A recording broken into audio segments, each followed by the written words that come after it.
Hello there, tankers and tankettes. This is Iron Lord Mink coming at you with another Water Tanks console review. In this episode, we're going to be looking at specifically the Borrasque, or the, as I like to call it, the Borat, which is a Tier 8 French medium tank. Recently added as part of the new Winter Warrior season, which is, like I say, fairly good. So I'm going to be answering one question only in this video, and that is this tank worth it? Now, in my opinion, if you have the gold, this vehicle is definitely worth it. Though it was slightly nerfed on PC, the nerf that it did sustain, which was to its rate of fire, I feel is fairly insignificant given the overall quality of other areas of the vehicle. Now, in terms of the actual Borat's or the Borrasque's performance, its playstyle at least, should I say, it does perform a sort of medium light tank hybrid sort of playstyle with a little bit of tank destroyer DNA for good measure. It is 7,950 gold if you were to buy it individually, or if you were to buy it as part of the Ultimate Season. The actual cost of the vehicle as part of the Ultimate Season Pass, if you were to buy that, is 11,600, though you do get some extra goodies such as the Winter Warrior skin, which is 3,000 gold on its own if you were to buy that individually, plus 25 level skips, which will help you progress along the Season Pass rather nicely. So, like I say, in terms of the actual playstyle, the vehicle is, like I say, it's a sort of light tank medium sort of playstyle with a little bit tank destroyer DNA, so you're going to be wanting to scout with it, you're going to be wanting to stay outside of people's detection range, their detection range, should I say, or view range, and you're going to be wanting to maximize your camo, your mobility, and your overall flexibility with your decent gun to maximize your damage and assistance output. So yeah, let's get into the actual mainline stats. So in terms of the mainline stats of this vehicle, it is a premium after all.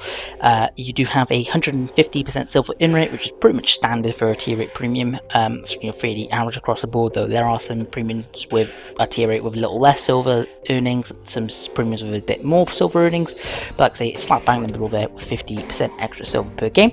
And in terms of XP earn rate, that's only like I say 10%, which is again not really a lot, but given that you play premium tanks mainly a tier 8, mainly for the credit earning, it's not too bad. It's fairly average again. Free XP and crew XP earn rate are stock standard, so you're only going to be earning the same amount of free XP and crew XP as if you were playing a tax-free vehicle, which is again fairly fine because there's only a few vehicles that have bonuses in those areas. And in terms of its matchmaking, it does see up to tier 10, so it does have standard +2 matchmaking, though like I said, I don't really see that as a problem, too much of a problem, which we'll get into later when we see the replays. In terms of its actual gun, the gun is extremely good in some areas, not too good in others, as it has 190 base penetration on its standard APCR ammo, which is again not bad, but fairly average for tier 8. In fact, maybe slightly below average in some areas. The premium penetration is again APCR again, this time with 240 pen, so again fairly average to mediocre penetration on that, though it's usually good enough to get by, especially given the flexibility and mobility of the vehicle. And with your HE, you have 53mm of pen, which again is something to keep in mind if you're shooting those soft skin targets, though personally I don't like to use HE on this vehicle, given it is a autoloader, and when I play autoloaders I don't tend to keep HE because I usually find that I don't have enough time to load it anyway, though that is something to keep in mind if you want to say load to use 2 rounds of HE to start a battle to maybe counter a light tank or a soft skin TD, something like that. In terms of the alpha damage, standard AP and APCR, standard APCR and premium APCR, you're looking at 360 alpha damage, and in regards to your high explosive, a 440, so again rather nice, kind of on the high end for a tier 8, which is lovely. Hit points only 1,250, so you are very fragile, again that's on the low side when it comes to hit points. And when it comes to the armor as well, again that is pretty much the same story. You do not want to take a hit in this vehicle. All your modules are fairly fragile, especially your fuel tanks and ammo rack, and in terms of the actual armor of the vehicle, it is pretty much non-existent, given it is more light tank than it is medium. So you've got 15 millimeters of turret armor on the front, 10 millimeters on the side and rear. Side hull armor is 20 millimeters, Rear hull armor is 20mm and frontal hull armor is maxes out of 40, so pretty much everything in the game will penetrate you and will penetrate you consistently, even with HE rounds. So again, that's something to definitely keep in mind. In terms of other characteristics, probably the best part of the vehicle is its maximum speed. Top speed is 62 km an hour, so it's extremely mobile, and given a fairly low profile of the tank as well, and the really good stealth rating of 0.34, so that basically means you have 34% base camo, which can easily be improved with camo net, camo skills, and camo paint. It is again extremely nice. View range is 390 meters, which again pretty average for tier 8, though again it's good enough because you're going to be put on optics on this thing anyway, just to buff that up a bit as well. And in terms of the rest of gun stats, base rate of fire is 4.14 rounds per minute. So your DPM is not great to start with, though like I say, you can improve that. Base reload time is 27 seconds, which is rather on the low side. Like I say, that it has been nerfed on PC because the base reload on PC is about 25 seconds, but hey, you know, is what it is. And given we've got the buff crew skills, like I say, it doesn't really make too much of a difference when you compare it to other vehicles in the game. Aiming time, pretty shoddy at 3.2 seconds, and like I say, getting into the actual ammo capacity, your ammo capacity is 36 rounds, which pretty much means you have 18 effective clips that you can fire at the enemy. Accuracy again is also pretty bad at 0.42, though accuracy doesn't really matter too much, as if you use the right crew skills and equipment, you can easily improve that. In case of my build, I've got that down to 0.3, so my build is, you know, again, pure sniper build. And in terms of gun depression is 6 degrees, which is pretty meh, not good, not bad either. Elevation 13 degrees, which again, it's pretty much the same. It's not horrible, but not great, but again, you know, it's good enough to get you by on the majority of the maps. Like I say, in terms of armor, which I believe we've already gone through, turret armor is abysmal, 15mm at most, and hull armor again is abysmal at 40mm at most. Turret traverse is really good at 44 degrees. View range, as I said, is 390, so you can easily get that above 400 meters with optics. Engine power, 310 horsepower, which gives you a really nice 25.77 horsepower per ton, which again greatly affects the acceleration of the vehicle, meaning you can easily get up to that top speed of 62 kilometers per hour. Top reverse speed is 23 kilometers as well, which is rather nice. Again, is on the better side. And in terms of your fire chance is pretty average at 20%, though like I say, the Borat is very fragile, especially if it's hit inside where the fuel tanks are, as that will easily rip you apart and set you ablaze.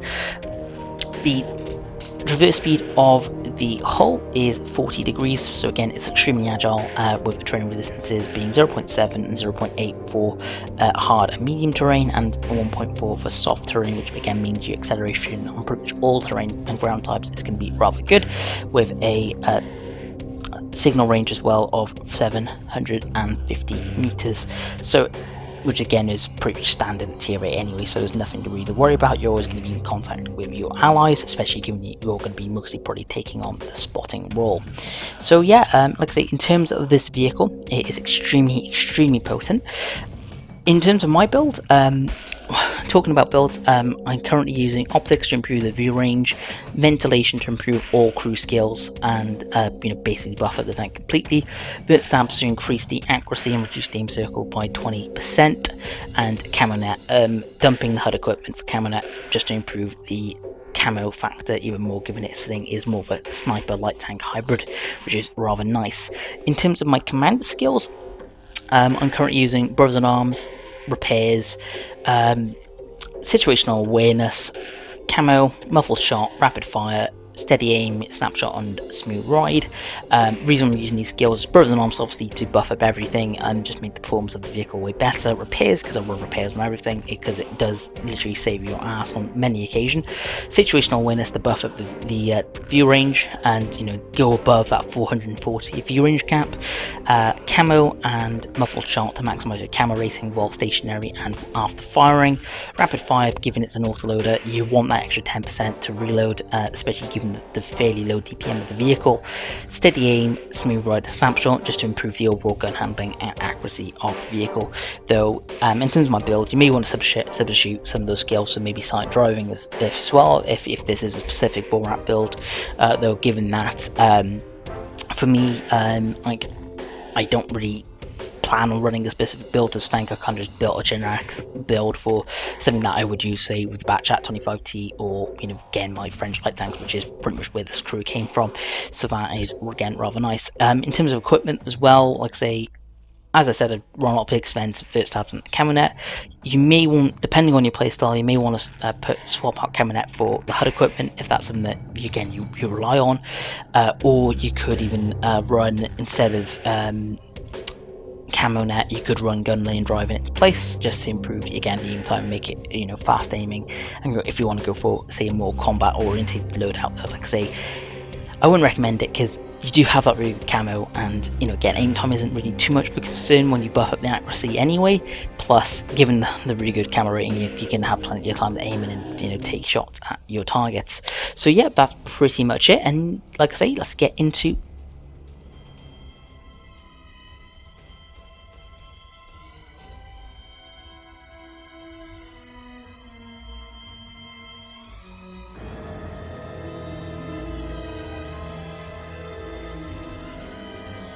So getting into the first replay, the first replay is a tier 10 game on Himmelsdorf. So again, it's not really anything special per se, though it does show you what performance you can kind of expect out of the vehicle when you are bottom tier. So Himmelsdorf is a city map. Again, you know, this tank doesn't really favour city maps, given that you have effectively no armour. Again, the same goes for any tank really bottom tier anyway. And given it's Himmelsdorf, you're pretty much limited by your options. I mean, like, if you go one line, you go railway, you're going to get destroyed by TDs, typically, and artillery. If you go middle, well, you're dead anyway. And if you go onto heavy tank alley or similar people like the Court Banana, again, you're pretty much going to get farmed and ripped to shreds, because that is generally where all the heavy tanks will go. So in terms of my strategy in this map, and given its tier as well, I pretty much need to put low the XCR just to give myself the maximum possible performance against enemy tier 10s, and I will pretty much, I also go to Rush Hill as well. So with Rushing Hill, again, it can work out either way. You may get deleted in the first 20 seconds, or you may actually be able to stick around and snipe stuff, which is kind of my goal. And what my main aim is to do is, if we can try and secure hill with my teammates, I will then pretty much use this position then to snipe down on the enemy team. So using my insane mobility, pretty much able to get the hill first, with beating everyone else to it. And I take up a sniping spot here by the castle. Now I am below here, down there, trying to see if I can spot any targets out, and then I see the stock Tiger 2. Now I feel kind of bad for the guy, because even my AP in this angle will go right through, but firing my premium APCR, you know, pretty much easy, able to do 2 shots of damage into him and get 672 damage in return. I do take half my HP in damage due to unfortunate lag spike, and when the M60 and the TL1 do rush me, though it works out in my favour, because it looks like the M60 just gets decapitated, and I get a shot into the TL1, only hitting his tracks, but then I hit him again for around 300 damage, and I'm now on 1000 damage total. So I sit around here, go for the reload, because I, again, generally want to play quite safe, given I've already taken half my HP in damage, and the fact it's a tier 10 game where a lot of it can now pretty much obliterate me in one shot. So I go for the reload, and then I see the TL1 is back to the one shot, so I go, okay, pretty much going to one punch him and take the kill. And then I come around the corner, as I still have 1 shell remaining, and I see the T95 E6, where I get a nice shot to him. I pull back into cover, and he gets completely ripped apart and farmed by my teammate, which is rather nice. I go for the reload, wait for the E6 to go down. Second E6 goes down, and then push it forward, because I want to get shots on the below Doom Traeger and the M48 pattern. So currently using my pretty decent camera, I'm not spotted by either of those tanks, and then I go for the waffle. He gets shot by a teammate, and then I execute him for the kill, and then I go for the pattern, though unfortunately I do bounce off the pattern's turret when I aim for his cupola, which is fine, but I can stick around anyway. I do get now detected now, because the pattern does move forward, and I move too far forward as well. to my detriment, though I do instantly pull back to again just cloak up again and pretty much then go for to execute the pattern. Trying to find a shot there on his cupola, find a shot there, go for another one. Unfortunately, second shell misses, though he is one shot for me now, which is rather nice, and I do get some nice assistance there as well from one of the medium tanks that I was spotting below. Go for the reload.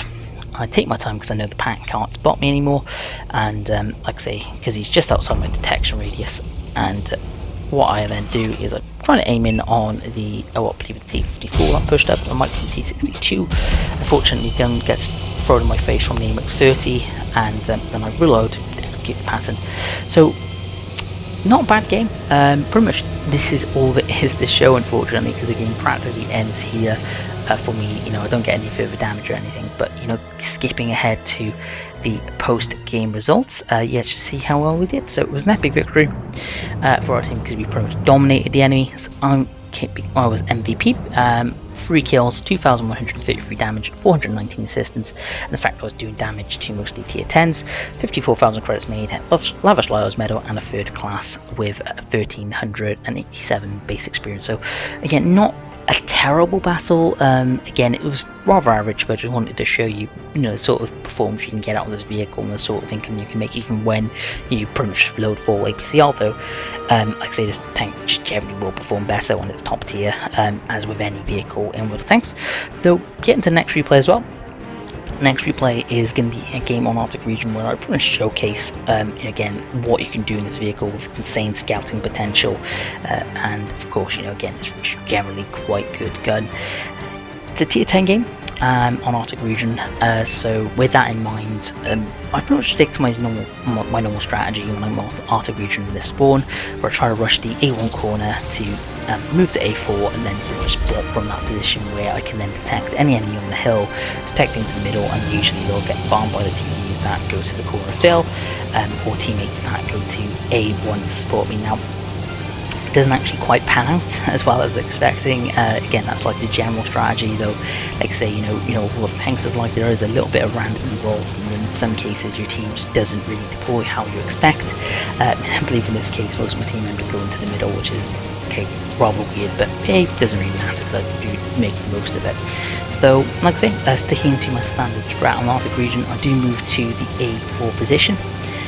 See what we can spot, to see what damage we can inflict, that sort of thing, and pretty much see how it goes from here. So, like I say, moving up to that spot, see what gets spotted. 268 Vision 5 gets spotted from teammates alongside numerous heavy tanks. Unfortunately, I can't exactly see what they are from here, though I then detect a Type 61, which is rather nice. So what I do, like I say, is pop up to A4, try to get some detection off on them, and like I say, keep them lit so they get farmed by the teammates, which I now realised have gone middle, and I'm not going to get any direct support on A1, but it's fine, it doesn't really matter too much, we just make the most of it from here. So, spot the Type 61, he takes a hit from 211 damage. I try to get a sneaky hit on him. Fortunately, an Object 777 rushes me, and yeah, I make a big doo-doo here. So I put 2 rounds on him. Fortunately, both of them miss, slash bounce, and I try to pull back here to see if my team can shoot them. Fortunately, like I say, I realise I don't have any direct support, so my best option here is to just bug out and run and say, "Screw you guys, I'm going home," because that is pretty much the best thing I can do. As otherwise, if I stayed here, I'd be totally overwhelmed and killed him in seconds, and I'm no good to my team if I'm dead. So I pretty much rush back, try to move to the middle. I do take a number of hits, going down to 430 HP, though I do get a decent amount of spotting to kind of, out. Again, so I've basically done more spotting than I don't receive damage, which is rather nice. So, like I say, we're moving to the middle here. I try to support our team best we can do. We do get some extra spotting, that 777 I believe, and move up here then to try and assist this paladin. Fortunately, I quickly realised that, like I say, 60 degrees of gun depression isn't going to be good enough. I do try to take a pot shot at the T10, going with cupolas, or hoping he was exposing his hull. Unfortunately, not to my luck, so I pull back and decide, okay, what I'm going to need to do, given the situation, given that I am a bottom tier tank and the way the enemy team is deployed, I'm going to have to reposition to try and get some extra damage in here and there. So that's pretty much the plan. So I move up to the middle section here, see if we can spot out the 268 version 5, which would be rather good, though a badger does pop up in a second. There he is, and pretty much what I do is I move up to where this STB1 is, I believe, and then I take a shot into the badger, set him on fire, and then I get the kill, which is rather nice. Okay, it wasn't an STB, it was a 277, that's my bad. But like I say, I move up there. Currently sitting on 2.5k combined, which is already a better battle than the last game, so again that's something to consider. And I pretty much sit here then and I try to light up the 268 version 5, see the concept 1B and the standard B going down to the corner field to engage our heavy tank there, and I decide, okay, given the situation, what can I do here? I look at the 268 version 5, I pump 2 shells into him because he's exposing himself fairly easily. So now I'm on 1800 damage and 1.4k assisted. I instantly get detected, so I'm like, okay, what I need to do is need to bail out before I die. Luckily for me, like I say, given the fact I was practically one shot, one of the tanks did do either low wall on me or was it just a low alpha gun, and leaves me on 20 HP, which is rather nice. So again, as long as I got the HP, I'm still in the game, and that's the way to look at things. Like, one thing I would recommend players, even if you are pretty much one shot or on 1 hit point, or even on like half a hit point, as long as you keep your gun in the game, think about your positioning, you can still do rather well. And as a result of that, that 268 version 5 goes down, which is rather nice, which is extra spotting in my pocket. I then move up, I see a batch at 15558 aiming on him. I fire at him, eliminate him. I do get targeted, but then I pull back to make sure I'm no longer spotted. Unfortunately, I don't run 6th Sense anymore just because of 6.0 and limited perk slots, and even then before 6.0 I did really see the value of 6th Sense slip rather nicely because of well, the targeted feature. But hey, you know, is what it is. Some people like 6th Sense, some people don't. Personally, I don't feel the need for it because I'm kind of used to it by now. And then I move back up there, taking out the GW Tiger P, which is again really good because I'm on 2.4k assisted, 2.8k damage done, and I move back down to support the 277 against the standard B. Fortunately, by the time I get there, the 277 doesn't need my help, and then we pretty much wrap up and win the battle, which is rather cool. So yeah, like I say, move down here. Standard B gets taken out by the 277, do a nice sexy drift, GG out to the team, and then the heavy on the enemy team goes down, which I believe was the 777 that engaged me at the start of the battle. So yeah, again, rather good game. MVP again. Not so much an epic victory because my team did have the fight tooth and nail for that win, but in any case, 120k credits made, 3 kills, 2,836 damage done, and 2,400 assistance. Sniper Pushkushi's medal, and top on the team with a 1,700 base XP, which is rather nice. So again, given that the performance of this tank, even when it's bottom tier, what happens when you throw this thing into a tier 8 battle where you're top tier and you can do a lot of hurt? So that's me getting into it. So just to sum up the points so far, in terms of the playstyle, light tank, medium tank hybrid with a little bit TD DNA. You want to play it more like a sniper, you want to keep mobile, and you want to use your camera as much as possible.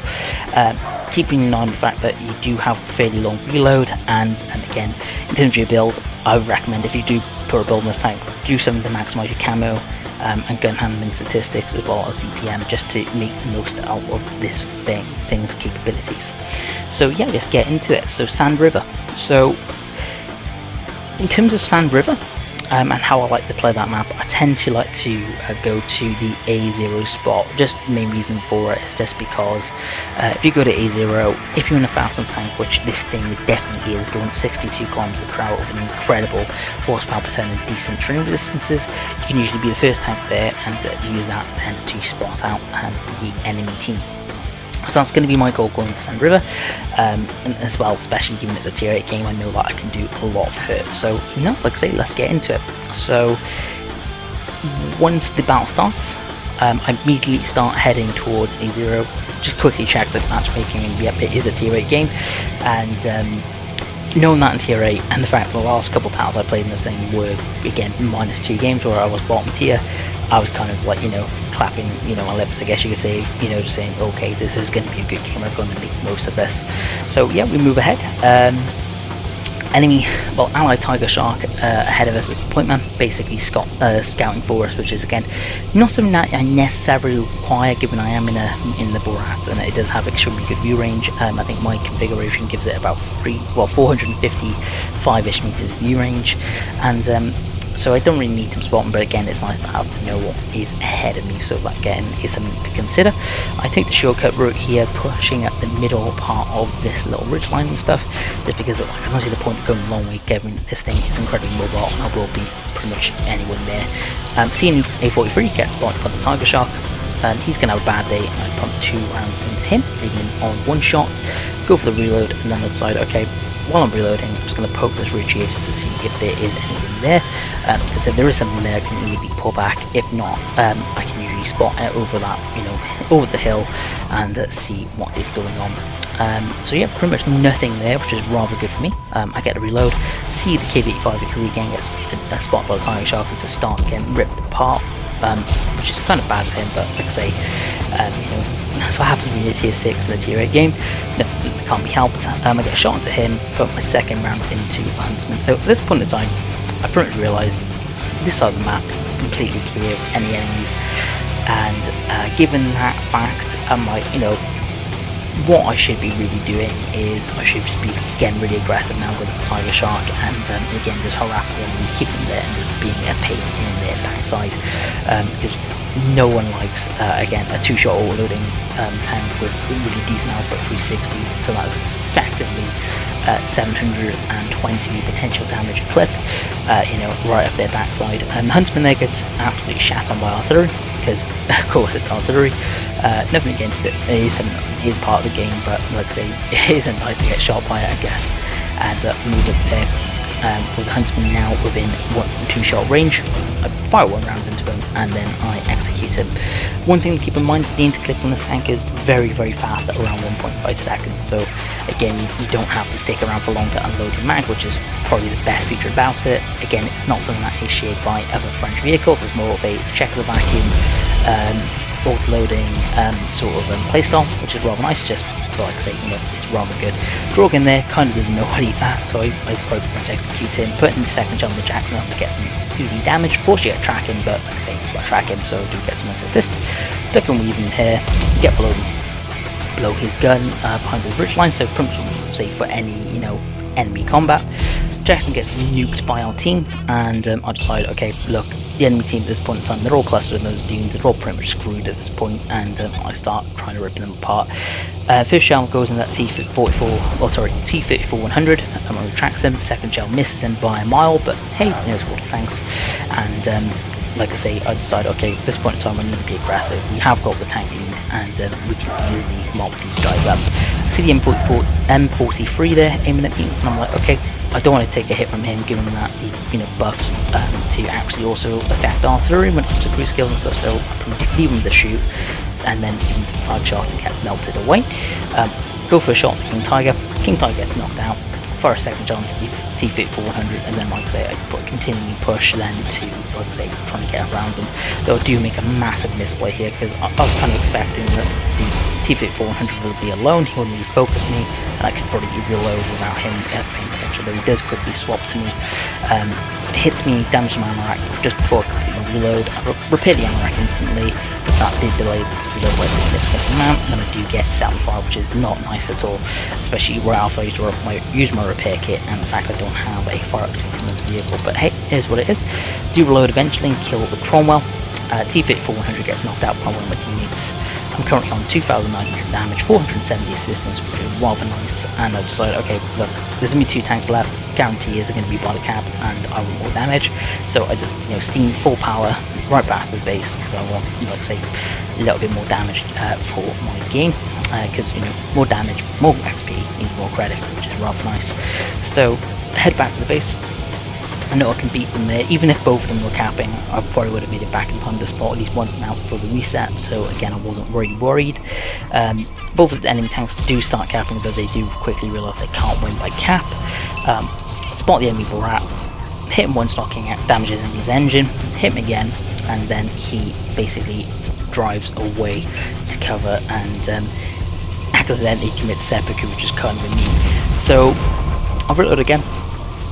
The enemy Borat goes down, which is like, okay, thanks, I guess. I'll take the the XP distributed towards the rest of the team, and then I see the LTTB. He becomes within 2 shot, and I take him out for the win. So with that in mind, with that battle, 3,900 damage, rather good. Again, another MVP game where I'm top in the team for 4 kills, 3,900 damage, 470 assists, and 162k credits made, Confederate sniper and a high caliber, with XP earned of 1,624 base, which is rather nice. So like I say, in this tank, when you get it top tier, it is extremely good. Like I say, if it performs well in tier 10 games in the right hands, you can imagine what it can do in top tier scenarios, which is again extremely good. So yeah, getting to the last replay now. Unfortunately, the game audio didn't cap properly for this, so I do apologise. So I'm going to just be leaving you with some March of the Onions, which is a French military march, because of course only the French would make a song about onions while going to battle. But hey, not judging, it's kind of a meme. And what I'll do here is, given that this is like one of the earliest games I played, also while drunk after a late shift at work, so again I don't really play to my full strength, and I do get really lucky, but like I say, this is one of the better battles I have played in the Borat, and given that fact I was playing it super casually and half asleep, it's rather good game. So I spot the enemy Motherlander, get a bit of a lag spike, but it's fine. I pretty much patrol and reposition and just see what we can do.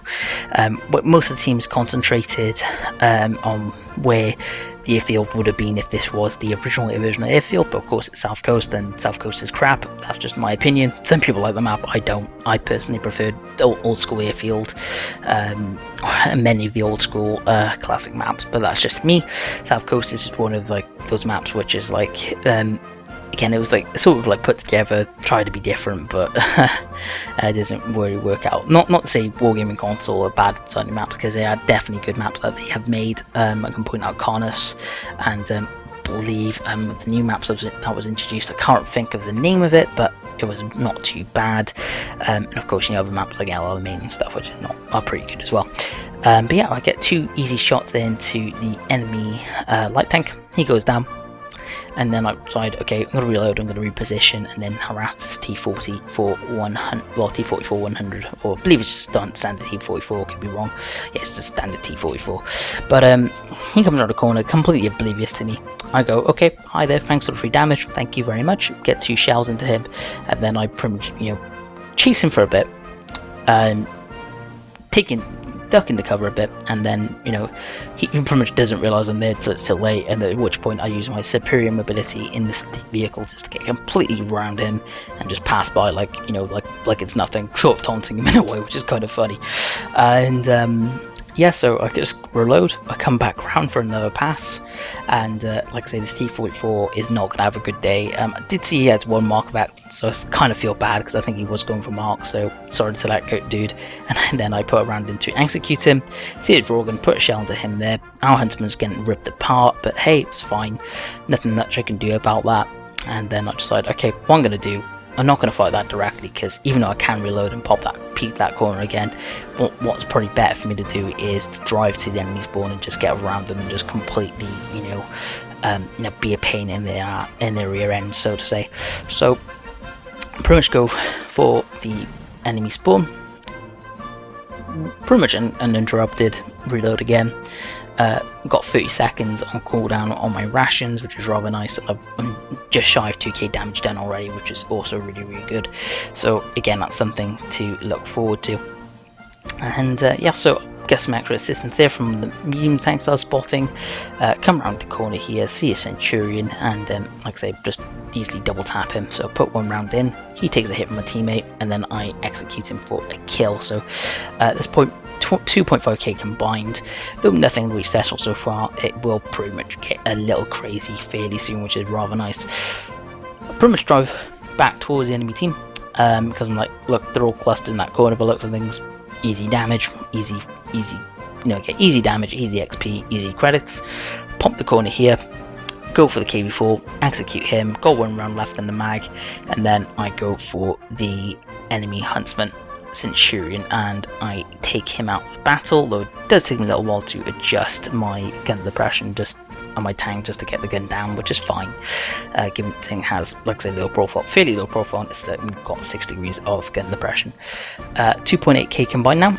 Crash Panther completely ambushes me, comes out of nowhere. I have no right to be alive. I can see Rambi, that would have done a lot of damage, plus he has the DPM to rip me apart while I was on the reload, but put a round into him. He gets hit by a teammate and then boom, decapitated.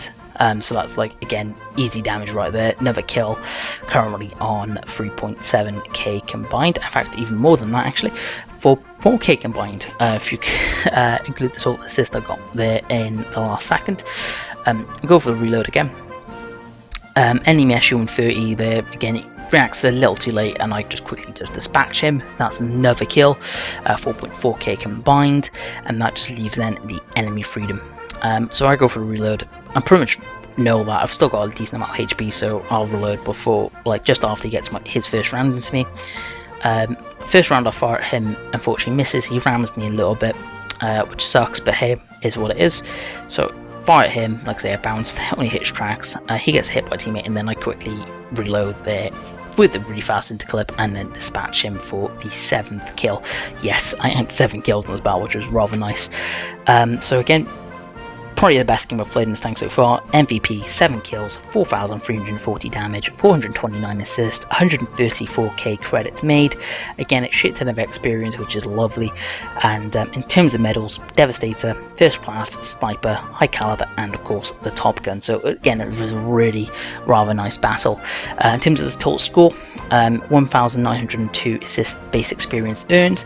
And like I say, just a nice showcase, showing what this tank can do in a top tier matchup. Like I say, it is incredible. Despite the nerfs I got from PC, which again is completely understandable, console has its own meta, its own different values. Yes, I would prefer that pretty much every tank that was introduced kept its PC stats, because a lot of the tanks are way better on PC, but that's just me. Again, a lot of tanks I enjoy are the tanks that have been recently buffed on PC, like the E50, Tiger 2, Leopard 1, I believe had it all buffed to 420 from 390. So again, there's a lot of tanks there on PC that I kind of prefer in their current configuration, but I understand why tanks get nerfed when they come to console, and of course, eventually get buffed. But in the case of the Borrasque, or the Boratskas, is well, we were very nice. I don't really feel like it needs a buff or anything, because again, I'm not the best player. Yes, I do have like a Unicum W18 last time I checked, though it could probably gone down or something since. I'm not too sure. It's been a long time since I checked. In the right hands, and someone who knows how to play this thing and understand that, yes, you're not a frontline brawler, yes, you have got really good camo for a medium, so it's probably best to snipe.